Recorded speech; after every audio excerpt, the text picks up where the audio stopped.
Hello, I'm Russ Mould, AJ Bell's Investment Director, and welcome to Fundamentals, where I'm going to look at the single most popular exchange-traded fund on the AJ Bell Invest Centre platform right now, namely Vanguard S&P 500.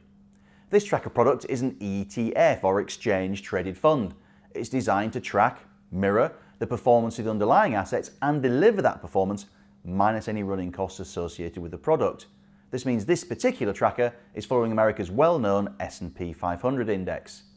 In this case, Vanguard S&P 500 ETF uses physical or direct replication to generate performance, so it owns the underlying securities. The 5 biggest stock weightings include technology firms Apple, Alphabet, or Google as was, and Microsoft, oil giant ExxonMobil, and health and personal care expert Johnson & Johnson. This chart here shows the tracker's weightings by sector, with technology, healthcare and financial services the 3 biggest exposures, while mining, utilities and real estate are relatively underrepresented, at least compared to the UK, for example. The ETF comes with an ongoing charge figure of just 0.07%, an amount only matched by 4 trackers in a field of 84 US blend equity specialists and beaten by none. The tracker's around $13 billion in assets under management, so it's a whopper, and you would hope it would be liquid at least under normal market conditions.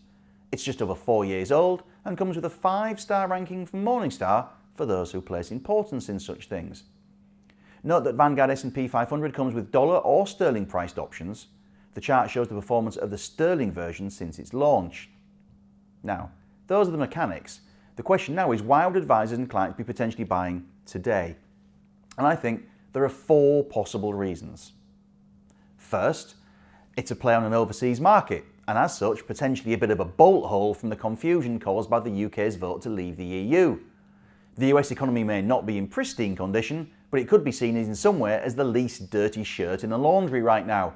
The influential Atlanta Fed GDP Now forecast is expecting 2.7% GDP growth on an annualised basis for Q2, a marked improvement on what I admit was a pretty turgid opening 3 months of the year.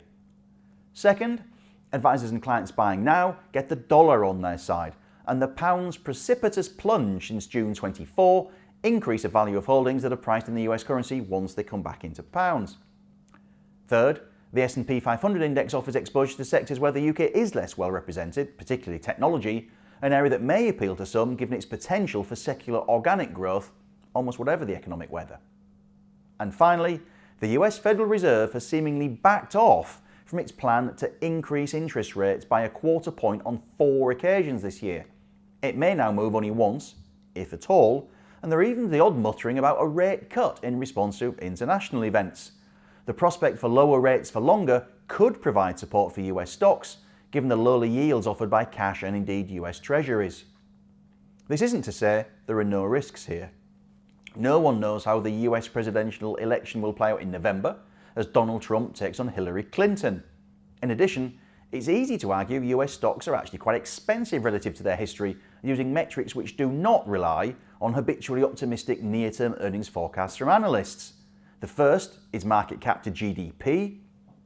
The second is Professor Robert Shiller's Case-Shiller-Cape Index, or cyclically adjusted price-earnings ratio, which at just over 26 times traded on a level exceeded only twice before, and the 2 prior occasions, 1929 and 2000, didn't end well.